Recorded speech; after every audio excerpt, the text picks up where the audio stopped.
Assalamualaikum warahmatullahi wabarakatuh. Perkenalkan, nama saya Muhammad Al-Asri dari kelas 10 AKL 2. Saya akan menjelaskan tentang sejarah kerajaan Majapahit.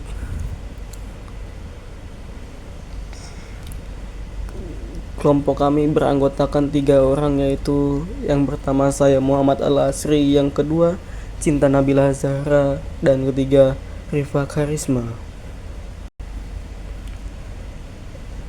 Sumber berita kerajaan Majapahit yang pertama adalah Prasasti Butak pada tahun 1294, berisi peristiwa-peristiwa keruntuhan kerajaan Singasari dan perjuangan Raden Wijaya untuk mendirikan kerajaan. Yang kedua ada Prasasti Kudadu, berisi kisah pertempuran pasukan Raden Wijaya melawan pasukan Kediri. Yang ketiga Kidung Harsawijaya dan Kidung Panji Wijaya Krama, menceritakan tentang Raden Wijaya ketika menghadapi musuh dari Kediri dan tahun-tahun awal perkembangan Majapahit. Dan keempat, kitab Pararaton, menceritakan tentang pemerintahan raja-raja Singasari dan Majapahit. Yang kelima ada kitab Negara Kerta Agama, menceritakan tentang perjalanan Hayam Wuruk ke Jawa Timur. Yang berikutnya ada Candi Penataran di Blitar, Jawa Timur, Candi Tikus di Mojokerto, Jawa Timur, Candi Bajang Ratu di Mojokerto, Jawa Timur, Candi Berahu di Mojokerto, Jawa Timur, Candi Kedatun dari situs Sumur Upas di Mojokerto, Jawa Timur. Lalu situs Lantai Segi 6 di Mojokerto, Jawa Timur, situs Mandapa Inggil di Mojokerto, Jawa Timur, dan Candi Jabung di Probolinggo, Jawa Timur. Letak geografis Kerajaan Majapahit: Trowulan, Kabupaten Mojokerto, Jawa Timur. Lokasi pemerintahan Kerajaan Majapahit pada masa pemerintahan Raja Hayam Wuruk.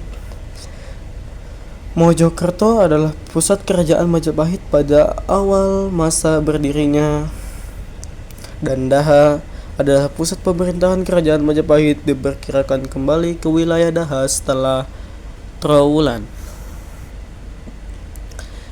Dan luas wilayah kerajaan Majapahit: yang pertama 2 desa di Kemacan Soko, Kabupaten Mojokerto, 5 desa di Jatirejo, Kabupaten Mojokerto, 13 desa Trowulan, Kabupaten Mojokerto, 17 desa di Kecamatan Mojo Agung, Kabupaten Jombang, 4 desa di Mujowono, Kabupaten Jombang, dan 10 desa di Sumobito, Kabupaten Jombang. Nama-nama raja ternama yang pernah membawa pada puncak kejayaan. Yang pertama adalah Raden Wijaya. Setelah kerajaan Singasari runtuh pada 1293 Masehi, muncullah era baru, yaitu dengan berdirinya kerajaan Majapahit. Kerajaan ini didirikan Raden Wijaya yang bergelar Kertarajasa Jayawardhana. Demikian dikutip dari buku Majapahit, Batas Kota, dan Jejak Kejayaan di Luar Kota. Yang kedua ada Raja Jayanegara. Sepeninggal Raden Wijaya, Jayanegara diangkat sebagai penggantinya mulai tahun 1309 Masehi. Jayanegara memerintah Majapahit selama 19 tahun, yaitu sampai tahun 1328 Masehi. Karena dia dibunuh oleh Tanca. Ketiga ada Tribuana Tunggadewi.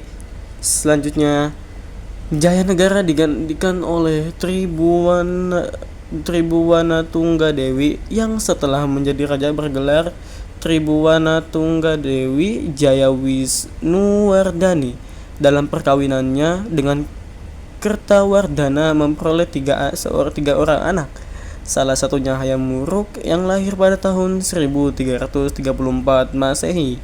Pada awal yang sama, terjadi gempa bumi yang kemudian ditafsirkan akan terjadinya perubahan besar di Majapahit. Kejadian itu diikuti dengan pengangkatan Gajah Mada sebagai Patih Mangkubumi. Tribuwana Tunggadewi memerintah selama 22 tahun sampai tahun 1350 Masehi. Nama yang keempat ada Hayam Wuruk. Setelah Tribuwana Tunggadewi mengundurkan diri, digantikan oleh Hayam Wuruk. Hayam Wuruk memerintah Majapahit cukup lama, yaitu 36 tahun. Antara tahun 1350 Masehi sampai 1386 Masehi. Dalam masa pemerintahan yang panjang ini, Hayam Wuruk didampingi oleh Patih Gajah Mada dan kerajaan mengalami masa kejayaan. Namun, Gajah Mada mendampingi Hayam Wuruk hanya sampai tahun 1364 Masehi. Dan raja kelima adalah Wikramawardhana. Setelah Hayam Wuruk meninggal pada tahun 1386 Masehi, sebagai pengganti adalah menantunya, yaitu Wikramawardhana atau suami Kusumawardhani yang memerintah antara tahun 1386 Masehi sampai 1397 Masehi. Setelah Wikramawardhana meninggal pada tahun 1397 Masehi, sejak awal abad atau sekitar tahun 1413 Masehi, keadaan kerajaan Majapahit mulai mengalami kemunduran. Sistem politik pemerintahan kerajaan Majapahit. Sistem pemerintahan yang ditetapkan Majapahit bersifat teritorial, desentralisasi dengan birokrasi rinci. Raja adalah penguasa dan pemimpin tertinggi yang juga dianggap sebagai penjelmaan dewa. Dalam menjalankan roda pemerintahan, raja dibantu oleh para pejabat di bawahnya, antara lain Rakyan Mahamantri Kartini diisi oleh putra-putra raja. Rakyan Mantri diperkirakan para menteri yang turut andil dalam membuat kebijakan dan melaksanakan pemerintahan. Dharma Diyaksa atau pejabat urusan keagamaan yang dibagi menjadi dua, yakni Dharma Diyaksa Ringkasaiwan yang mengurusi agama Siwa dan Dharma Diyaksa Ringkasogatan yang mengurus agama Buddha. Lalu ada Dharma Upapati, para pemangku keagamaan.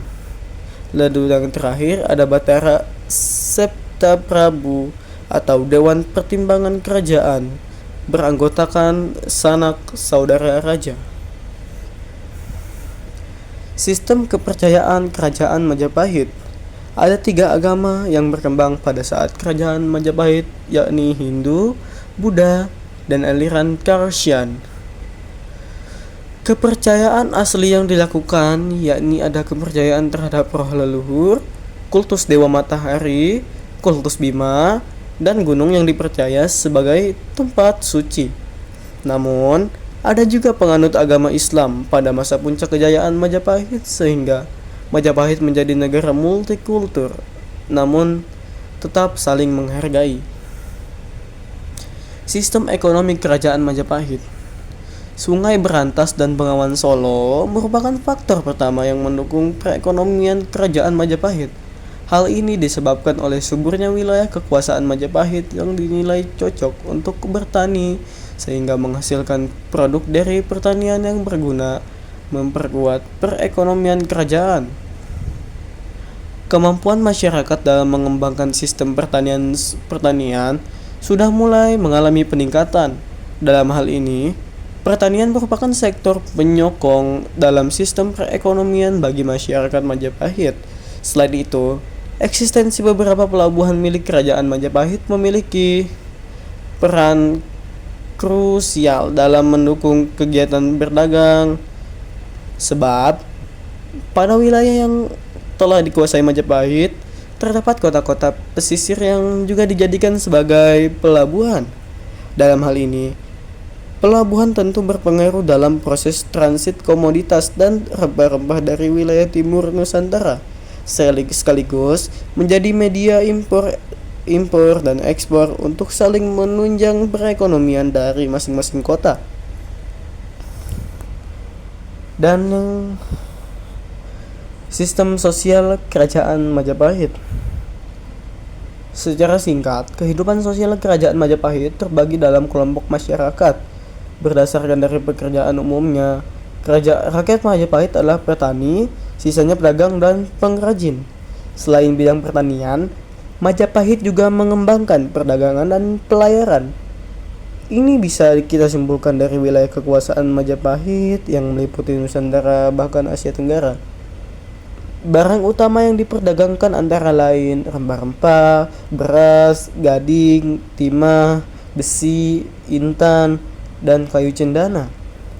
Sejumlah pelabuhan terpenting pada masa itu adalah Ujung Galuh, Tuban, dan Gresik.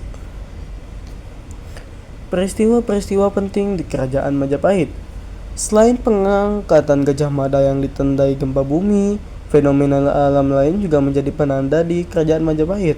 Konon, terjadi gempa bumi akibat letusan Gunung Kelut pada 1256 Saka atau sekitar tahun 1334 Masehi.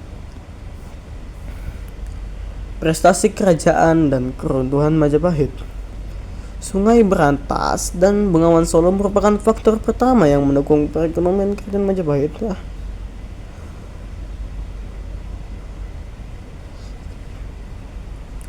Prestasi kerajaan dan keruntuhan Majapahit. Yang pertama adalah penyatuan wilayah Nusantara di bawah kepemimpinan Gajah Mada, Patih Majapahit dengan Sumpah Palapa.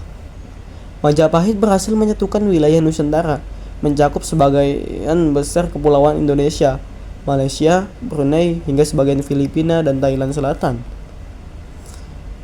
Yang kedua, kemajuan ekonomi dan perdagangan. Majapahit menjadi pusat perdagangan maritim terbesar di Asia Tenggara.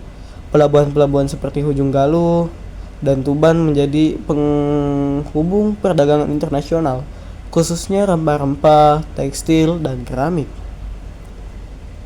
Seni dan sastra.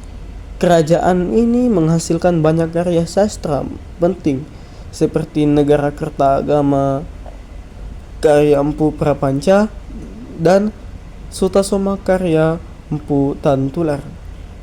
Dalam karya ini terdapat semboyan Bhinneka Tunggal Ika. Sistem pemerintahan yang tertata. Majapahit memiliki sistem birokrasi yang kuat dengan pembagian wilayah administratif seperti mancanegara, wilayah utama kerajaan, dan Nusantara atau wilayah taklukan.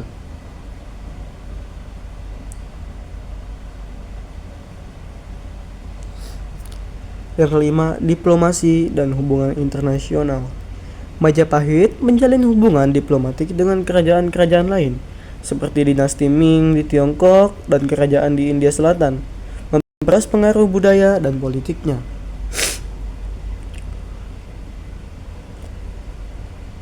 Peruntuhan Majapahit yang pertama adalah Candi. Candi Tikus Trawulan Mojokerto diduga sebagai tempat pemandian ritual. Candi Perahu, tempat pembakaran jenazah raja-raja Majapahit. Candi Bajang Ratu, gerbang yang diduga terkait dengan Raja Jayanegara. Candi Wiringin Lawang, gapura megah yang dipercaya sebagai pintu masuk istana Majapahit. Yang kedua ada Situs Trawulan. Situs Trawulan di Mojokerto, Jawa Timur merupakan kompleks besar yang dipercaya sebagai ibu kota kerajaan Majapahit. Ditemukan berbagai peninggalan seperti kolam sagaran, sisa-sisa pemukiman, serta arka dan prasasti. Kesimpulan dan nilai moral Kerajaan Majapahit. Kesimpulan tentang Kerajaan Majapahit. Kerajaan Majapahit adalah salah satu kerajaan besar di Nusantara yang mencapai puncak kejayaannya pada abad ke-14 di bawah pemerintahan Raja Hayam Wuruk dan Patih Gajah Mada. Kerajaan ini dikenal sebagai simbol persatuan Nusantara karena keberhasilannya menyatukan berbagai wilayah di Indonesia melalui ekspansi, diplomasi, dan kekuatan. Sekian dari saya, kurang lebih jika ada kesalahan mohon dimaafkan. Wassalamualaikum warahmatullahi wabarakatuh.